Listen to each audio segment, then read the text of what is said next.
aux élections européennes, dimanche dernier lors du premier tour, mais qu'encore une fois, Emmanuel Macron a fait le choix de jeter la France dans les bras de l'extrême gauche. Est-ce qu'il y a des erreurs que vous avez commises, est-ce qu'il y a des erreurs que vous avez commises au Rassemblement national dans cette campagne? Oui, bien sûr. Enfin, on commet toujours des erreurs. J'en ai commises, nous en avons commis, et je prends ma part aussi, ma part de responsabilité dans ce résultat. J'ai été le chef de file du Rassemblement national, à la fois aux européennes, mais aussi dans cette campagne. Et donc, j'assume ma part de responsabilité, tant dans la victoire aux élections européennes que dans la défaite d'hier. Mais ça nécessitera probablement que nous regardions les choses sur l'investiture d'un certain nombre de candidats que nous avons été amenés à écarter en début de campagne parce qu'ils ne répondaient pas à la ligne politique que je portais. Maintenant, c'est un socle sur lequel nous allons bâtir les victoires futures. Je crois que la victoire est différée. Et je pense que empêcher le peuple français de se choisir une politique différente ne peut pas constituer un destin viable pour le pays et pour les Français. Et quoi qu'on en dise, le Rassemblement national est en nombre de voix exprimées, comme en nombre de parlementaires, la première force politique de France. Mais il est clair que ces arrangements électoraux qui ont été passés par la Macronie avec l'extrême gauche, non seulement jettent le pays dans une situation d'instabilité qui inquiète beaucoup de Français ce matin, mais privent les Français à la fois d'une alternance démocratique, mais aussi de réponse à leur quotidien, parce que le pays va être sur le plan institutionnel en tout cas, paralysé, du moins ralenti, pendant à minima un an. Et je crois que cette situation n'est viable pour personne. Est-ce que un examen de conscience? Est-ce que vous partagez leur avis? Est-ce que vous aussi vous êtes favorable à faire un examen de conscience aujourd'hui? Évidemment. Je veux dire, il faut toujours, je crois, dans les victoires comme dans les défaites, analyser ce qui a fonctionné, ce qui a moins fonctionné. Mais nous allons continuer à travailler. Je vais continuer à travailler.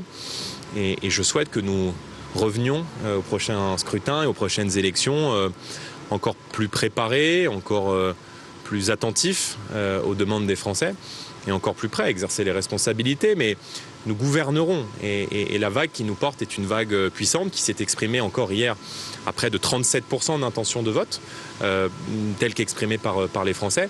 Et cette vague, elle nous mènera au pouvoir. Et je pense que ces arrangements électoraux de circonstances et cette alliance du déshonneur entre Gabriel Attal, Emmanuel Macron et les formations d'extrême gauche n'est pas viable pour le pays. Faut-il changer pour la prochaine fois? Il faut tout changer. Non, il ne faut pas tout changer. Mais je ne peux plus continuer comme ça, c'est ce que dit Bruno Ville, très proche de Marine Le Pen. Non, mais je pense qu'il y a des efforts à faire, à la fois sur la professionnalisation de notre implantation locale, peut-être sur le choix d'un certain nombre de candidats, je le dis clairement, sur quelques circonscriptions, les choix que nous avons faits n'étaient pas les bons, mais je prends ma part de responsabilité aussi. Maintenant, nous avons réuni un nombre de voix historiques, 39 de nos députés ont été élus dès le premier tour, et nous réalisons tout de même une progression qui est inédite et historique dans l'histoire du Rassemblement national. Le doit être retiré selon vous. Est-ce que la polémique vous a coûté des sièges? C'est toujours difficile d'analyser le lendemain d'une élection, ce qui a pu coûter, ce qui a pu rapporter des voix. Moi, mon ambition, c'est de rassembler une majorité de Français, c'est de continuer à rassurer, c'est de continuer à démontrer que le projet que nous portons répond aujourd'hui aux aspirations des Français. Et les aspirations des Français, dans les prochains mois, ne trouveront aucune issue, aucune réponse ne pourra être apportée compte tenu de la situation de blocage qui a été infligée par Emmanuel Macron au pays sur le pouvoir d'achat, la sécurité ou la maîtrise de l'immigration. Donc, c'est, je crois, une victoire qui est différée. Nos adversaires savent pertinemment que ce n'est pas en s'alliant de manière contre nature avec d'autres formations politiques avec lesquelles ils ne partagent rien qu'ils pourront, ad vitam aeternam, empêcher les Français de se choisir une politique différente. Vous êtes encore rassuré, par exemple, en supprimant certaines mesures de votre programme. Vont-ils siéger avec vous? Vont-ils siéger au Rassemblement? Les brebis galeuses qui ont été élues hier, est-ce qu'elles peuvent siéger au sein du groupe RN? Mais écoutez, vous m'avez déjà posé cette question et je vous ai indiqué très clairement que 99% de nos candidats étaient absolument irréprochables. Beaucoup ont réalisé d'ailleurs des progressions très importantes lorsqu'elles n'ont pas été élues. J'ai déjà répondu sur BFM TV, les gens qui ont tenu des propos qui ne sont pas conformes à ma vision et à ce que nous défendons, à la ligne politique que je porte, ne siégeront pas dans le groupe du Rassemblement national. Il y a une ou deux personnes. Pour le reste, l'immense majorité de nos candidats étaient des candidats implantés qui représentaient aussi ces nouveaux visages que nous souhaitons mettre en avant et dont beaucoup d'ailleurs venaient dans le cadre d'une politique d'ouverture d'autres horizons politiques. Est-ce que vous sentez responsable, vous personnellement, du résultat du RN hier soir? Oui, je prends ma part aussi dans cette... écoutez, dans les victoires comme dans les défaites, il faut assumer ses responsabilités. Moi, j'ai été le chef de file de notre mouvement lors des élections européennes. Nous avons gagné les élections européennes. Nous avons aujourd'hui la plus grosse délégation d'eurodéputés au sein du Parlement européen. Il se trouve que hier, les résultats qui sont sortis des urnes ne sont pas les résultats que nous espérions et que j'espérais. Ces résultats, évidemment, j'en prends ma part et j'assume aussi... les bonnes nouvelles comme les moins bonnes. Sur les binationaux, est-ce qu'il faut supprimer cette mesure de votre programme? Nous n'entendons pas remettre en cause la double nationalité. Voilà. Et je regrette que nous n'ayons pas été compris parce qu'on a fait un focus sur le renforcement du contrôle que nous souhaitions mettre en œuvre sur un certain nombre de fonctions dans la très haute fonction publique. On parle de quelques dizaines de postes et encore je crois qu'ils se comptent sur les doigts d'une main. Mais le temps est avec nous et nous allons continuer à travailler pour convaincre les Français, pour peut-être clarifier ce qui n'a pas été suffisamment clarifié et pour démontrer que le projet que nous portons est de nature à répondre aux attentes de nos concitoyens. Encore une fois, lorsqu'on demande aux Français de choisir une alternance, ils placent le Rassemblement national en tête et nous sommes aujourd'hui la première force parlementaire de l'Assemblée nationale, la première force politique du pays au regard du nombre de voix très largement supérieur à celui d'autres formations politiques.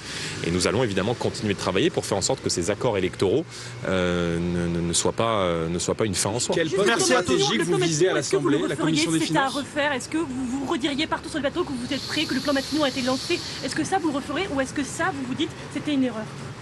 Très sincèrement, j'ai beaucoup de mal à voir comment... Très sincèrement, j'ai énormément de mal à voir... Très sincèrement, j'ai énormément de mal à voir comment est-ce que Emmanuel Macron va pouvoir tenir 3 ans dans cette situation, dans une situation de blocage. Par conséquent, je pense qu'il y aura très certainement d'autres élections qui suivront avant les prochaines élections présidentielles, avant les prochaines élections législatives. Il y a des postes stratégiques que vous visez à l'Assemblée nationale, par exemple la Commission des Finances. Mais chaque jour qui passe, nous nous rapprochons du pouvoir et nous nous y préparons.